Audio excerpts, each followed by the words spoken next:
ओम शांति। एक साथ 21 की वाणी है। मीठे बच्चे, बेकर से प्रिंस बनने का आधार पवित्रता है।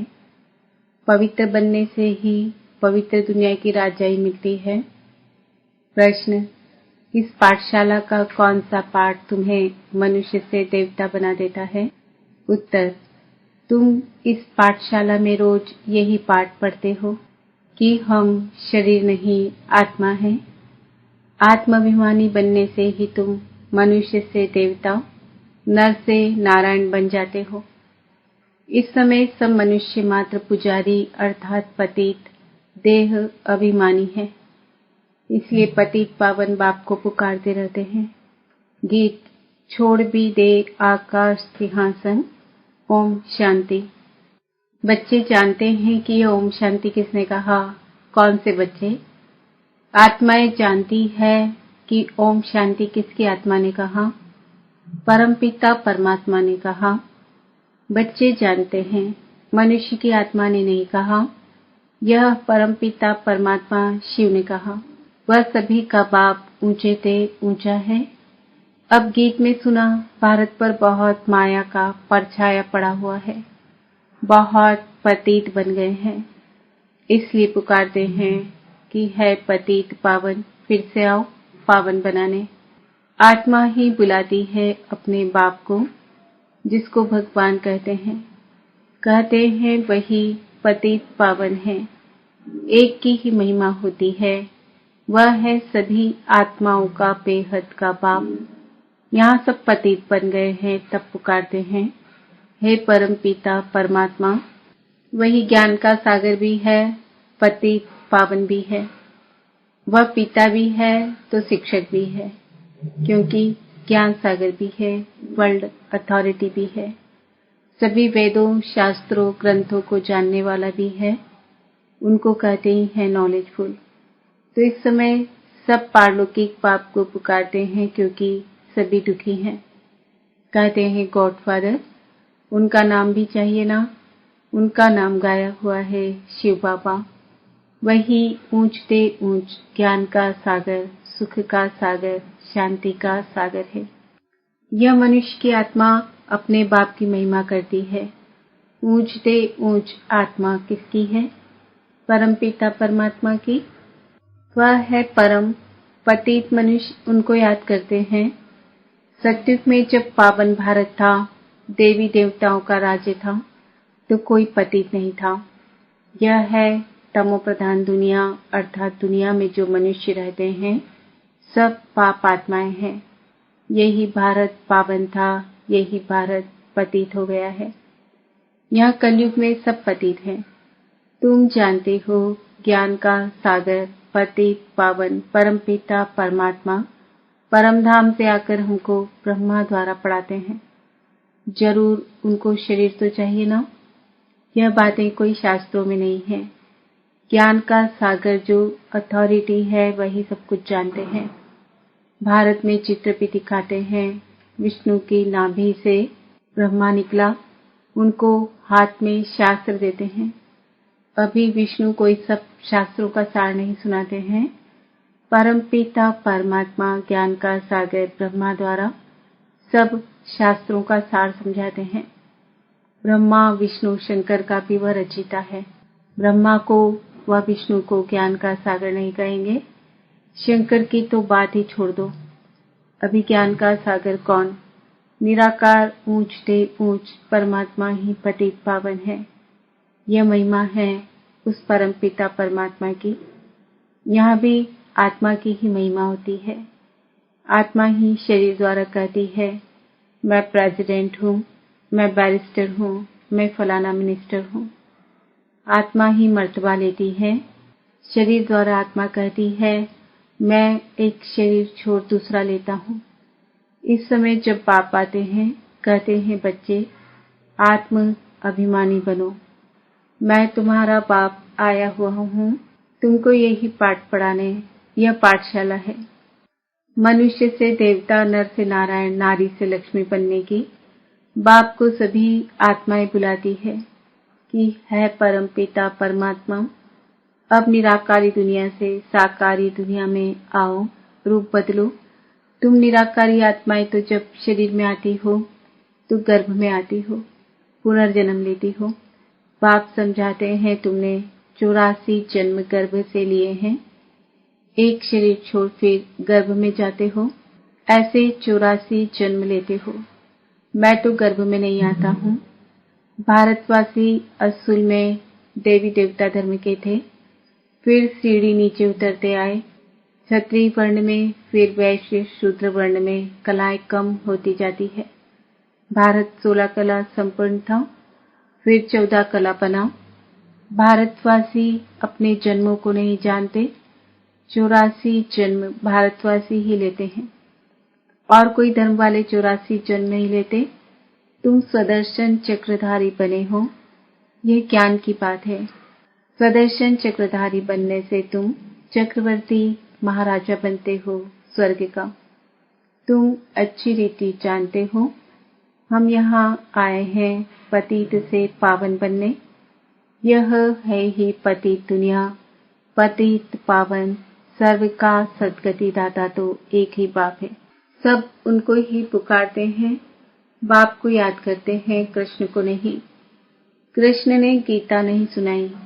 गीता है सर्वशास्त्र में शिरोमणि। भारत की गीता किस धर्म का शास्त्र है? आदि सनातन देवी देवता धर्म का। किसने गीता गाई? राजयोग किसने सिखाया? परमपिता परमात्मा पतित पावन बाप ने। तो तुम्हारी आत्मा जो निराकार थी, उसने भी यह साकार शरीर धारण किया है। साकार मनुष्य को कभी भगवान नहीं कहेंगे। भल सतयुग में लक्ष्मी नारायण है तो भी भगवान नहीं कहेंगे। यह तो करके टाइटल दी जाती है। कायदे अनुसार भगवान एक है, क्रिएटर इज वन, बाकी वह है देवताएं। 5000 वर्ष की बात है। इन लक्ष्मी नारायण का राज्य था। इनको महाराजा महारानी कहा जाता था। भगवान महाराजा नहीं बनते हैं। वह तो बाप ही है जो आकर भारतवासियों को ऐसा देवी देवता बनाते हैं। अभी तो देवी देवता धर्म का कोई है नहीं। इनको कहा जाता है रावण संप्रदाय, क्योंकि रावण राज्य है। रावण को वर्ष वर्ष चलाते रहते हैं, क्योंकि यह पुराना दुश्मन है। परंतु इनको भारतवासी जानते नहीं। शास्त्रों में भी वर्णन नहीं है कि रावण कौन है। रावण को 10 शीश क्यों दिखाए हैं, इन बातों को अच्छी रीति समझना है। मनुष्य तो बिल्कुल पत्थर बुद्धि है। पारस बुद्धि इन लक्ष्मी नारायण आदि को कहेंगे। पारसनाथ पारसनाथिनी का राज्य था। यथा राजा रानी तथा प्रजा। भारत जैसा सुखधाम और कोई खंड होता नहीं। जब भारत में स्वर्ग था तो कोई बीमारी दुख रोग नहीं था, संपूर्ण सुख था। गाया जाता है ईश्वर की महिमा अपरंपार है, वैसे भारत की भी महिमा अपरंपार है। सारा मदार पवित्रता पर है। पुकारते भी ऐसे हैं, सब पतित हैं, पीस नहीं है, प्रॉस्पर्टी भी नहीं है। अभी तुमने समझा है। हम भारतवासी सूर्यवंशी देवी देवता थे, फिर धीरे धीरे पतित बने हैं। इनको कहा जाता है मृत्यु लोक। इसको आग लगनी है। यह है शिव ज्ञान यज्ञ, रुद्र ज्ञान यज्ञ भी कहते हैं। मनुष्य नाम तो बहुत रख देते हैं। जहाँ भी शिव की मूर्ति देखते हैं तो अनेक भिन्न भिन्न नाम रख देते हैं। एक के ही अनेक नाम से मंदिर बनाते हैं। तो बाप बैठ समझाते हैं ज्ञान, भक्ति, वैराग्य। अभी भक्ति पूरी होती है। तुमको भक्ति से वैराग्य आता है, अर्थात इस पुरानी दुनिया से वैराग्य है। यह पुरानी दुनिया विनाश होनी है। बच्चे पूछते हैं, बाबा हम पतित से पावन कैसे बने? कई नए आते हैं तो अलाउ नहीं किया जाता है। जैसे कॉलेज में कोई नया जाकर बैठे तो कुछ भी समझ ना सके और किसको पता ही नहीं है मनुष्य से देवता कैसे बन रहे हैं। मनुष्य जो पतित हैं वही पावन बनते हैं। इस समय भारत भी बेगर है। सतयुग में भारत प्रिंस था। श्री कृष्ण सतयुग का पहला नंबर प्रिंस था। उसमें सब गुण हैं। राज्य लक्ष्मी नारायण का कहेंगे, कृष्ण तो प्रिंस था, राधे प्रिंसेस थी। कृष्ण प्रिंस की ही महिमा गाई जाती है। सर्वगुण संपन्न, 16 कला संपूर्ण, उसने कोई गीता नहीं सुनाई। वह तो सतयुग का प्रिंस था। वह पतित मनुष्यों को पावन बनाने के लिए गीता पाठ सुनाए, यह हो नहीं सकता। यह सब शास्त्र है भक्ति मार्ग के। कितनी शास्त्रों की महिमा है। सतयुग में कोई शास्त्र चित्र आदि भक्ति मार्ग के होते ही नहीं। वहां तो ज्ञान की प्राप्ति होती है। 21 जन्मों के लिए फिर से सतयुग का राज्य भाग ले रहे हैं। भारतवासी सतयुग में 5000 वर्ष पहले विश्व के मालिक थे और कोई भी पार्टीशन आदि नहीं था। 5000 वर्ष की बात है। अभी कलयुग का अंत है ना, विनाश सामने खड़ा है। भगवान ने यह ज्ञान यज्ञ रचा है। पतित कलयुग को पावन सतयुग बनाने, तो जरूर पतित दुनिया का विनाश होगा। गाया भी हुआ है, ब्रह्मा द्वारा आदि सनातन देवी देवता धर्म की स्थापना सो अब शिव बाबा ब्रह्मा द्वारा करा रहे हैं। तुम अभी मनुष्य से देवता बन रहे हो। गाते भी हैं, परमपिता परमात्मा ब्रह्मा द्वारा स्थापना कराते हैं। वह तो हुआ प्रजापिता, उनकी सब औलाद है। बरोबर ब्रह्मा द्वारा ही स्वर्ग की स्थापना हुई थी। आज से 5000 वर्ष पहले भी मैं संगम पर आया था, तुमको यह राजयोग सिखाने। कृष्ण नहीं, मैं आया था। कृष्ण पतित दुनिया में आ नहीं सकता। बाप ही आते हैं, वही सर्व का सद्गति दाता है। मनुष्य को सद्गति दे नहीं सकते। याद भी सभी एक को ही करते हैं। परमपिता परमात्मा कहाँ रहते हैं? तुम बच्चे जानते हो, परमधाम में रहते हैं। वह है ब्रह्म महातत्व। वहां आत्माएं पवित्र जैसे महात्माएं हैं। यहाँ भी महान आत्मा पतित आत्मा कहते हैं ना।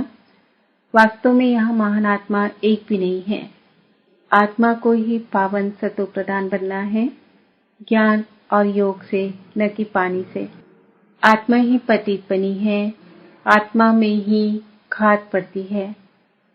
आत्मा ही गोल्डन, सिल्वर, कॉपर, आयरन बनती है। अभी आत्माएं जो पतित है, उनको पावन कौन बनाए? सिवाय परमपिता परमात्मा के और कोई बना ना सके। बाप ही बैठ समझाते हैं, मामेकम याद करो तो तुम्हारे पाप भस्म हो जाएंगे। जितना याद करेंगे उतना पतित से पावन बनेंगे। मेहनत इसमें है। ज्ञान तो सारा बुद्धि में है। यह चक्र कैसे फिरता है, हम 84 जन्म कैसे लेते हैं, सतयुग में कितना समय राज्य चलता है, फिर रावण कैसे आता है, रावण है कौन यह भी किसको पता नहीं है। कब से रावण को जलाते आते हैं, यह भी किसको पता नहीं। हर वर्ष जलाते हैं। सतयुग में तो नहीं जलाएंगे। अभी है ही रावण राज्य। राम राज्य तो कोई स्थापन कर नहीं सकता। यह तो बाप का ही काम है। पतित मनुष्य तो कर नहीं सकते। वह तो सब विनाश हो जाएंगे। पतित दुनिया ही विनाश होनी है। सतयुग में एक भी ऐसे नहीं कहेंगे कि है पतित पावन आओ। वह तो पावन दुनिया है ना। तुम अभी जानते हो इन लक्ष्मी नारायण को ऐसा स्वर्ग का मालिक किसने बनाया? फिर इन्होंने 84 जन्म कैसे लिए? आदि सनातन देवी देवता धर्म वालों ने ही 84 जन्म लिए हैं। वही इस समय शूद्र वंशी बने हैं। अब फिर ब्राह्मण वंशी बनते हो।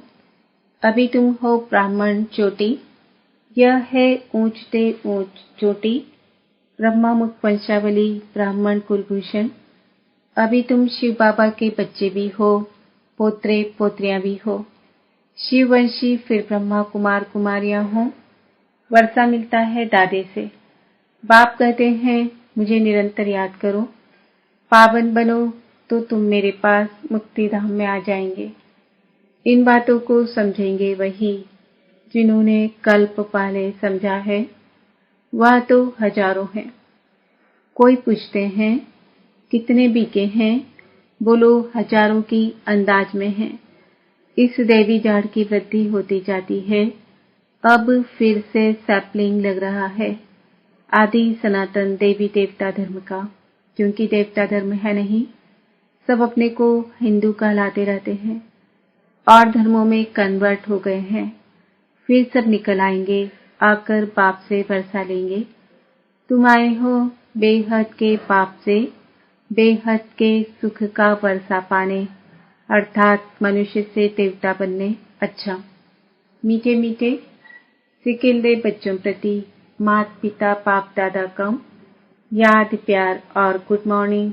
रूहानी बाप की रूहानी बच्चों को नमस्ते। हम रूहानी बच्चों की रूहानी बाप दादा को याद प्यार गुड मॉर्निंग नमस्ते। ओम शांति। धारणा के लिए मुख्य सार। पतित से पावन बनने के लिए ज्ञान और योग में मजबूत होना है। आत्मा में जो खाद पड़ी है उसे याद की मेहनत से निकालना है। हम ब्रह्मा मुख वंशावली ब्राह्मण चोटी है, इस नशे में रहना है। ब्राह्मण ही वर्षे के अधिकारी है, क्योंकि शिव बाबा के पुत्र हैं। वरदान।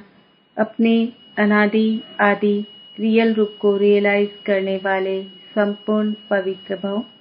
अपने अनादि आदि रियल रूप को रियलाइज करने वाले संपूर्ण पवित्र भव। आत्मा के अनादि और आदि दोनों काल का ओरिजिनल स्वरूप पवित्र है। अपवित्रता आर्टिफिशियल शूद्रों की देन है। शूद्रों की चीज ब्राह्मण यूज नहीं कर सकते। इसलिए सिर्फ यही संकल्प करो कि अनादि आदि रियल रूप में मैं पवित्र आत्मा हूँ। किसी को भी देखो तो उसके रियल रूप को देखो। रियल को रियलाइज करो तो संपूर्ण पवित्र बन फर्स्ट क्लास व एयर कंडीशन की टिकट के अधिकारी बन जाएंगे। स्लोगन।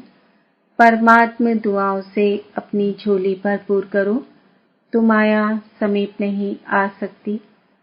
आज का सम्मान है, मैं आत्मा संपूर्ण पवित्र हूँ। ओम शांति।